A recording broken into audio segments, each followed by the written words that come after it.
Hamzah bin Abdul Muthalib adalah paman Nabi Muhammad SAW, seorang bangsawan Quraisy yang terkenal karena keberanian, keteguhan hati, dan ketajaman pedangnya. Dikenal sebagai Asadullah Singa Alar. Hamzah memeluk Islam setelah melihat kezaliman yang ditimpakan kepada keponakannya, Nabi Muhammad. Keputusan itu mengubah arah hidupnya dari seorang pejuang Quraisy menjadi pembela Islam yang tangguh. Jangan lupa subscribe channel kami. Padang pasir membara di bawah terik mentari, dan dari kejauhan terdengar derap langkah unta yang mendekat perlahan. Di punggungnya duduk seorang lelaki dengan tubuh tegap dan sorban coklat yang melilit kepala. Di dadanya tergantung busur panjang, dan di pinggangnya tergantung belati gading yang mengkilap. Inilah Hamzah bin Abdul Muthalib, kebanggaan Bani Hashim, pemburu terhebat Quraisy. Hamzah bukan hanya pemburu singa yang ulung. Ia juga bangsawan, putra Abdul Muthalib, paman dari Muhammad bin Abdullah.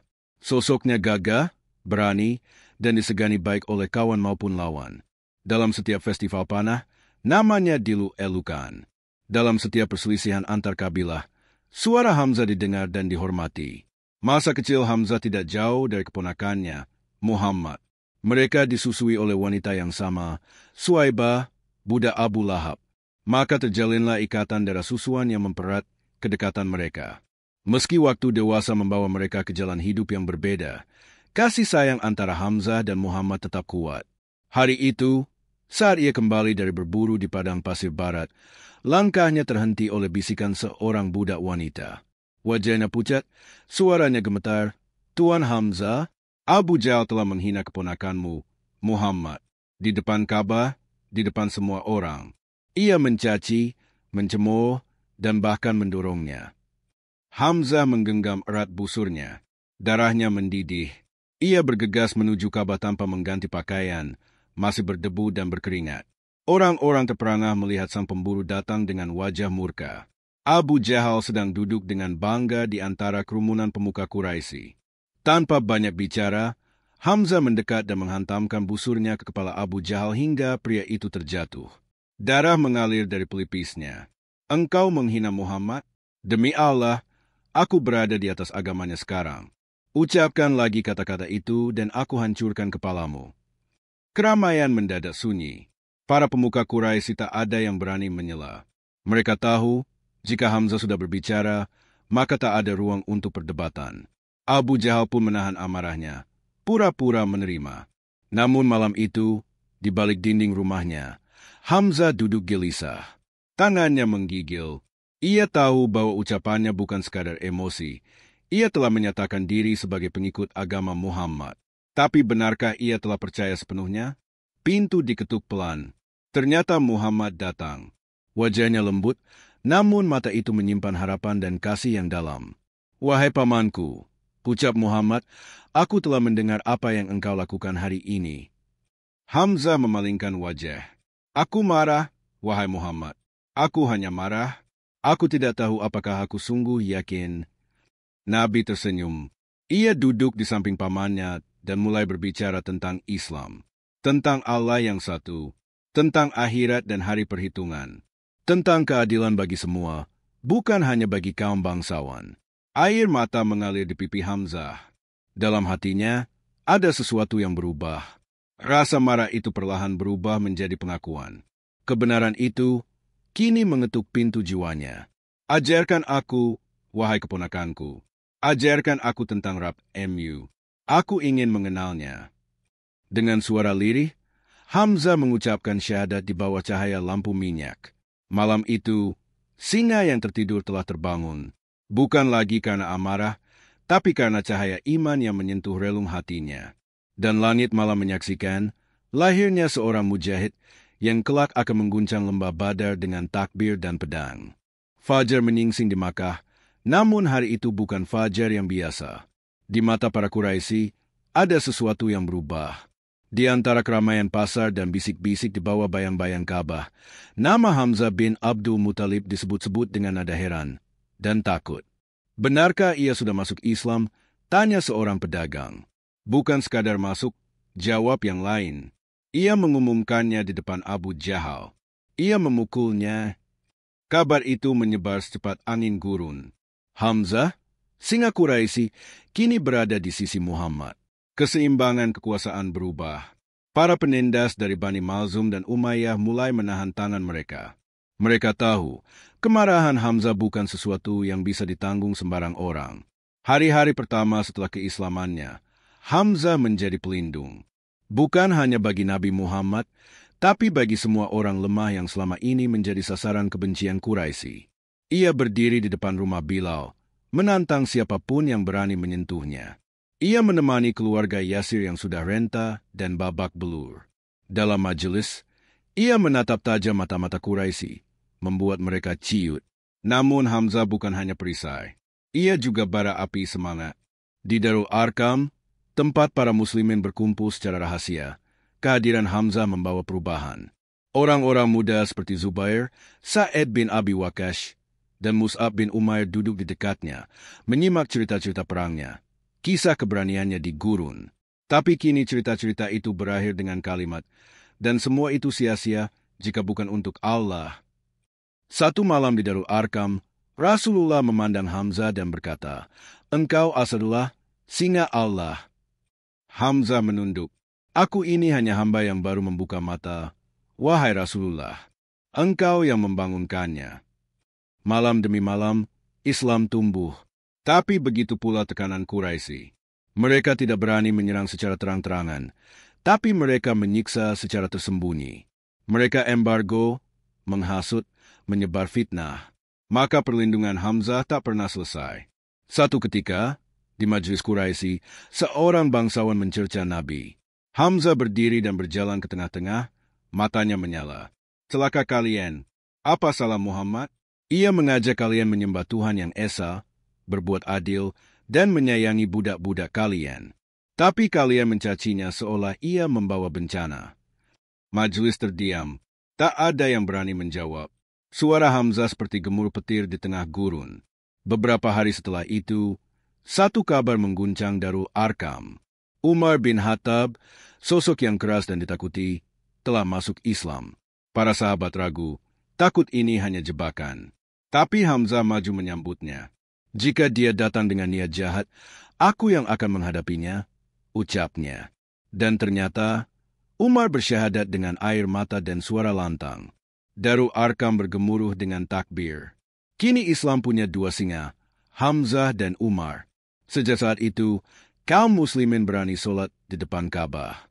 Barisan mereka dipimpin dua laki-laki tinggi tegap, Hamzah di kiri, Umar di kanan. Tak ada yang berani menyentuh mereka. Namun ancaman tidak hilang, malah semakin berbahaya. Siksaan terhadap budak makin kejam, embargo makin keras. Tapi di tengah gelombang itu, mental kaum muslimin justru menguat. Hamzah sering duduk bersama Rasulullah, mendengar wahyu, menangis saat disebut neraka dan surga. Tapi yang paling membuatnya luluh adalah kelembutan keponakannya. "Engkau kuat, wahai pamanku," kata Rasul, "tapi kelembutanmu lebih kuat dari pedangmu." Hamzah tak menjawab.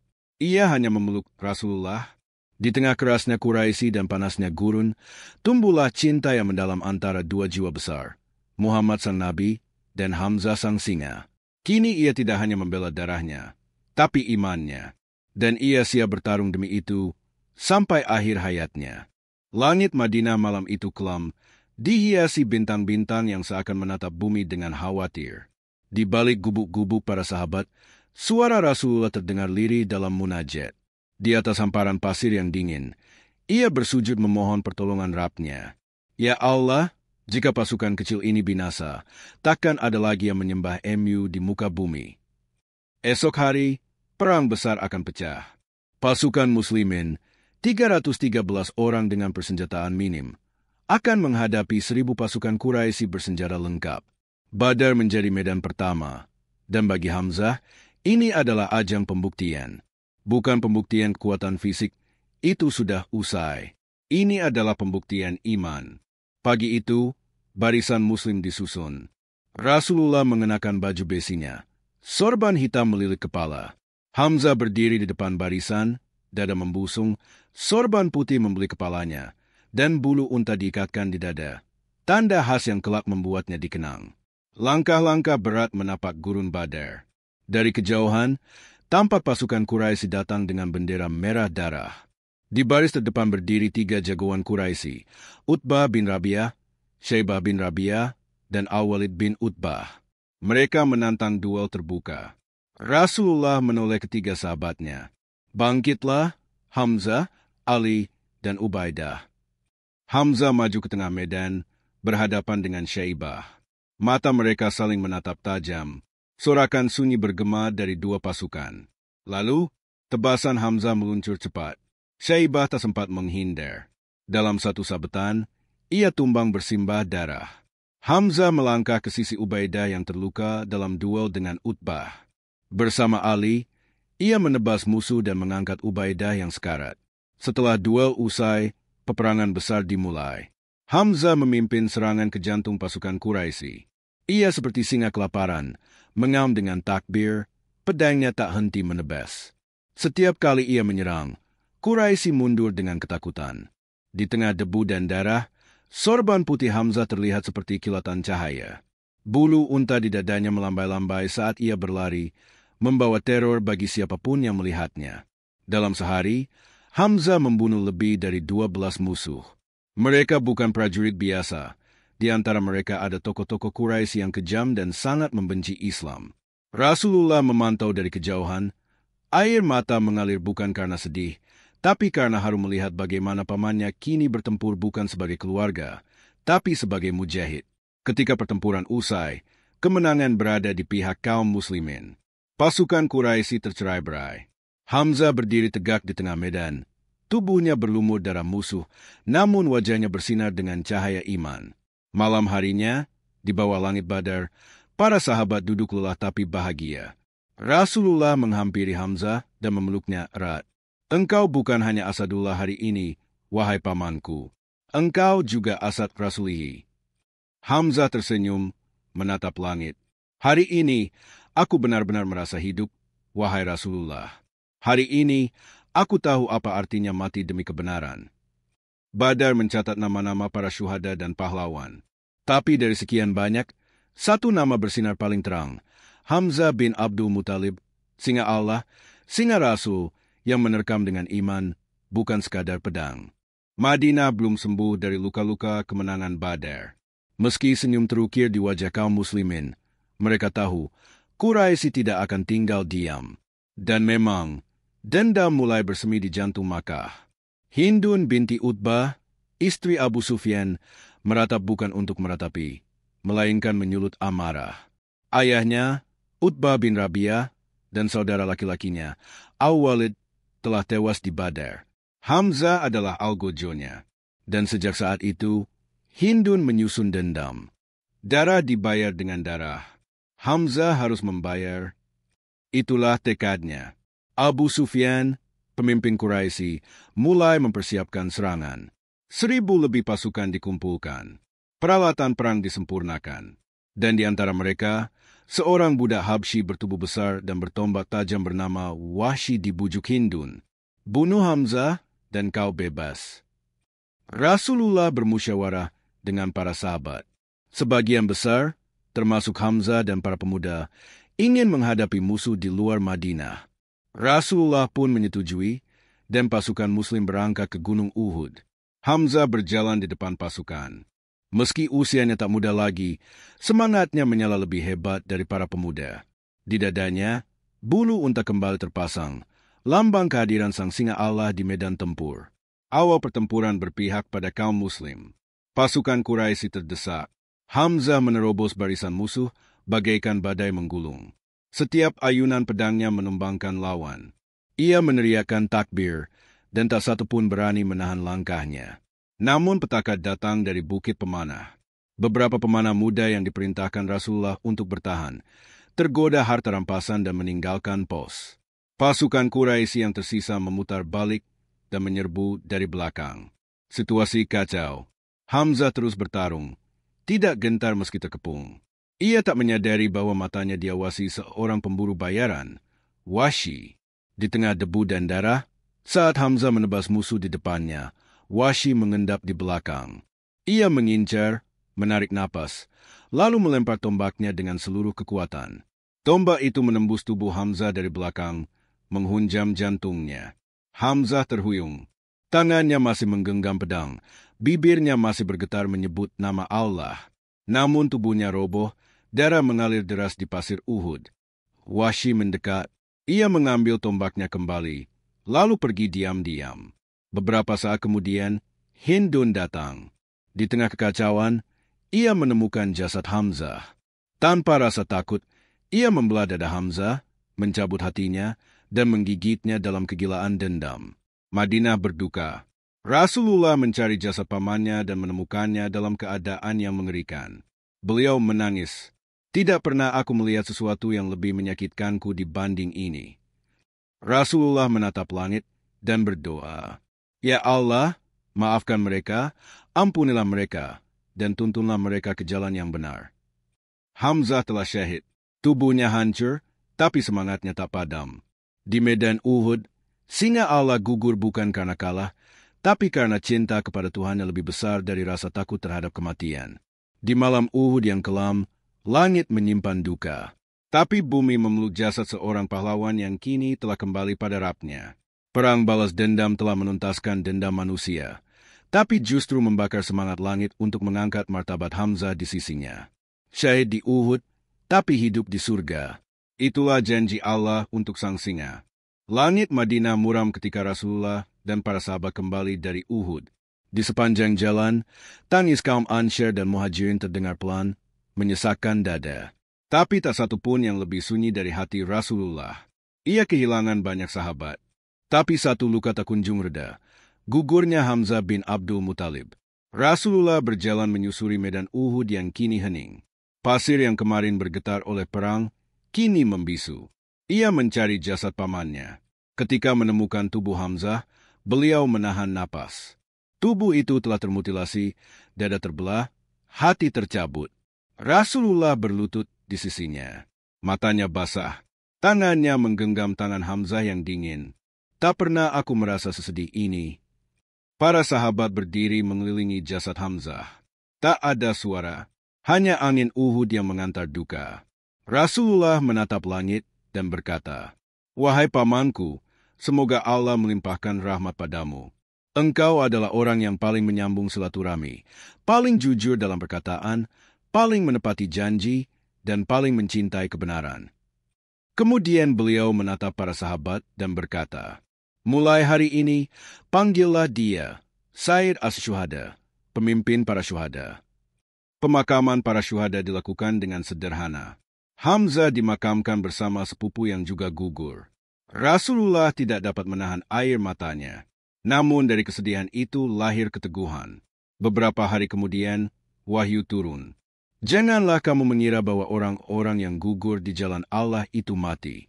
Bahkan, mereka itu hidup di sisi Rabb-Nya, diberi rezeki." Quran Surat Ali Imran 169. Ayat ini menjadi pelipur lara umat. Hamzah tidak mati. Ia hidup, lebih hidup dari siapapun.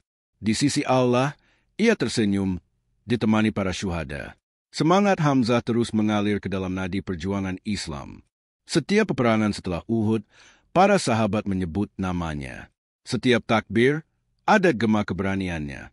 Generasi tabi'in tumbuh mendengar kisahnya. Anak-anak kecil di Madinah belajar tentang singa Allah yang tak pernah mundur meski musuh mengepung. Tentang lelaki gagah yang tubuhnya hancur tapi hatinya tetap hidup. Wahsy, si pembunuh Hamzah, akhirnya masuk Islam. Dengan gemetar ia menghadap Rasulullah. Wajahnya tertunduk, air matanya jatuh. "Aku, Wahsy, aku yang..." Rasulullah mengangguk. Ada luka dalam matanya, tapi juga ampunan. "Jika engkau telah bertobat, maka Allah Maha Pengampun. Tapi, jangan sering tampakkan wajahmu padaku, sebab hatiku tergores setiap kali melihatmu." Dan Wahsy pun hidup dengan beban itu.